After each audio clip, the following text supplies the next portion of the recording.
Just a quick announcement before today's show that November is Investor Month.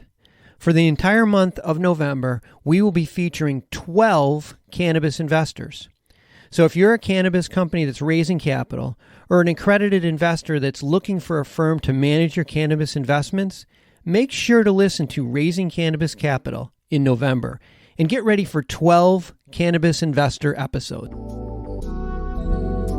In this case, though, it'd be like taking a model and saying, hey, we want to do a McDonald's in Illinois, and we want to do one in Michigan. But here's the caveat. In Illinois, and in Michigan for that matter, all the cows, they have to be from Illinois.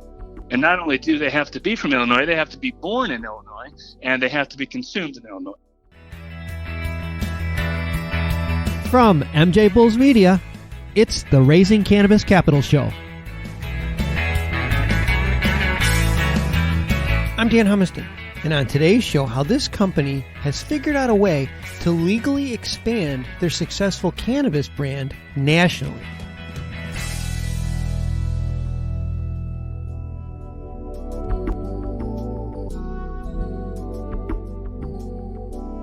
Today on Raising Cannabis Capital, we're joined by John Cushman from Clear Cannabis. John, welcome to the show. Hi. Thanks for having me.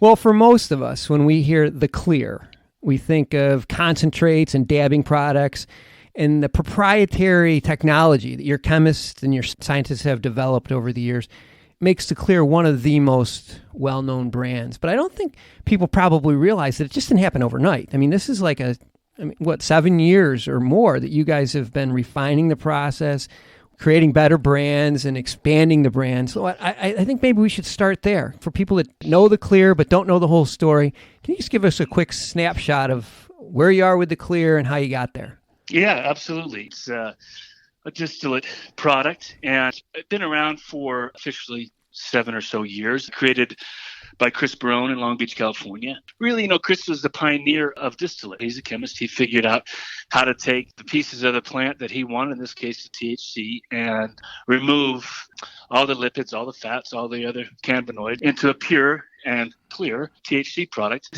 Throughout that process, he also had some proprietary flavors that he came up with to add back in. And, at the end of the day, what the Clear gives the community is a consistent product that is the same regardless of where you are and when you enjoy it. And I think the name Clear really defines the product because it's so pure that you can add the flavoring and there's no distractions from any impurities.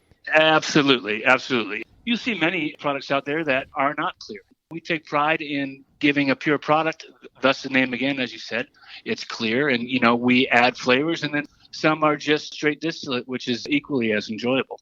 Did I read that the flavors that you add, you guys produce yourself? It's not like you get them from a third party. It's all taken care of in-house? Yeah, we blend those with various compounds, terpenes, and then push back into the distillate for the 17 flavors that we have. Wow, that's really the key right there. But we're going to jump ahead here, but I'm going to circle back. Sure. Cannabis laws. They create all these challenges, but they also create opportunities. And, one of the biggest challenges that we all know about is crossing state lines. And you guys have identified an opportunity here. And you figured out a way to a national brand without violating any of the cannabis laws. And it's really what I want to dive into today. And that's Clear Cannabis Ink. It's a separate, non-plant touching entity. You're able to license your proprietary technology and all the non-cannabis products that you already created.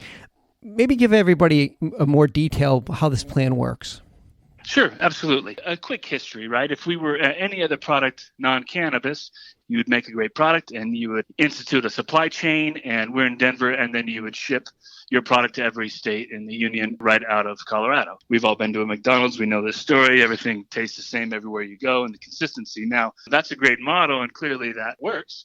In this case, though, it'd be like taking that model and saying, hey, we want to do a McDonald's in Illinois, and we want to do one in Michigan. But here's the caveat. In Illinois, and in Michigan for that matter, all the cows, they have to be from Illinois.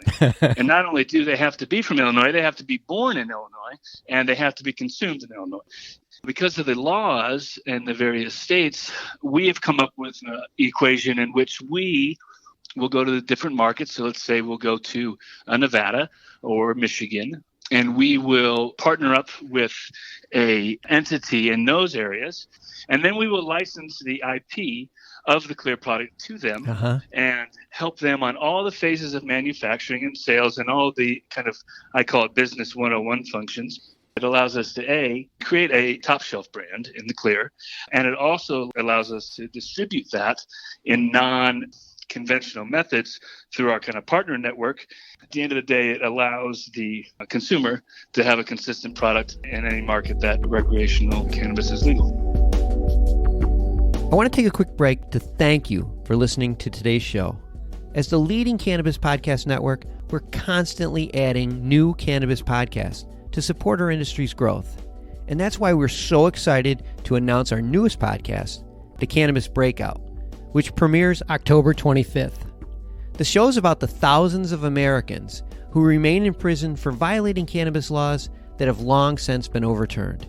The Cannabis Breakout gives cannabis political prisoners a voice. If you're a former cannabis prisoner or have a loved one who is a cannabis prisoner, we want to share your story. Please go to MJBulls.com and sign up to be a guest. Now, you talked about your partner network, and let's go a little deeper into that. Sure. In some cases, they're partners, but also I know you're interested in maybe doing some acquisitions. If somebody's got a really established footprint and wants to be maybe rolled up into your brand. Yeah, absolutely. So we have an active M&A strategy. When we talk M&A, you would look at Clear Cannabis Ink as a distribution company with a distribution platform in cannabis. You know, someone might have a edible line, right? And they may be in only one state with no avenue to grow or no avenue to distribute or to go further into the other legal states. That would be something where we could come in and if, everything aligned, we could roll them up into our network, and whether it would be under the Clear name or their own name, there's numerous different ways that it could be done. But the point being that using our platform and our partner networks, we would be able to help really launch that brand and put it in the areas that we already are at with the Clear. Yeah, it makes a lot of sense. It makes a lot of sense because, like you said, each state is sort of a micro market right now. And some of these brands have established trust within the community. And if you want to roll up into your brand, it makes a lot of sense. I think being in Colorado, that helps us. As you know, we were one of the first, and we've made some mistakes along the way as a state. But at the end of the day, we've done a lot of things right. I think having a Colorado base definitely brings some legitimacy to what we're doing. And people can trust that, Colorado's been doing it a little while. We're just coming online. Let's look to them. Let's see if they can help. And so I think at the end of the day, that's another good selling point to not only the Clear product, but to our platform and our strategy. Yeah, I mean, the experience, you can't beat it. And you have a great product. You've established a great team. You have distribution already, and you've been doing this for over 7 years now. So now's the time. You're national. Exciting. It makes sense. It makes sense. This is a super expensive proposition, what you're about to do. Going national, rolling up the rest of the country, super expensive. What's the plan for funding it? Great question. Yes, it does take a little bit of cash. We're raising money right now very successfully to really create a bigger footprint. We have a great team. We say we got the tools, the processes, and more important, the people. Obviously, we've talked about we have the product. So, yeah, we're raising money, like I said, successfully, and there's still some positions there. Like I say, it's not fully subscribed. Yeah, I mean, I'm just sitting here counting all the opportunities that I've heard just in this interview. I mean, for one, exactly, really, I mean, I'm sitting in a new state. Let's just say this state comes on. I have the opportunity is I can partner up with you. I could be acquired by you, or I could invest in your company. This is one of those shows where just about everybody that listens to this show may be able to participate in this opportunity. Those are three great areas that kind of changes the whole vertically integrated. Yeah, exactly. In a different way. But you nailed it. That's the definition of a good partnership. You bring the things you do well and you partner up with people that do their things well. So that's what we try to do. And there's a lot of people getting into the business as we move east. They're very well capitalized, but they don't know a thing about cannabis. They know that the opportunity is there, and they may have manufacturing experience, but never in cannabis or in products, or they may have ag experience, but not in products. Those are the kind of partnerships that we're finding, and they're just great because, like I say, people bring their expertise, we bring ours, and we move forward and go get the next one. It's really exciting for us right now. Cannabis sweat equity is one of the most valuable. It's one of the most valuable commodities out there right now. Yeah, absolutely. Absolutely it is. Well, we've been speaking with John Cushman from Clear Cannabis, and I'll have all his contact information and investor information on the MJBulls website. John, this has been great. Thanks a lot for being on the show. Hey, it was a pleasure. Thanks very much. Good luck. Thanks for listening to Raising Cannabis Capital. To learn more about today's guest or to become a guest, visit our website at MJBulls.com. Today's show was produced by MJBulls Media, with original music produced in part by Jamie Humiston. I'm Dan Humiston, and you've been listening to the Raising Cannabis Capital podcast.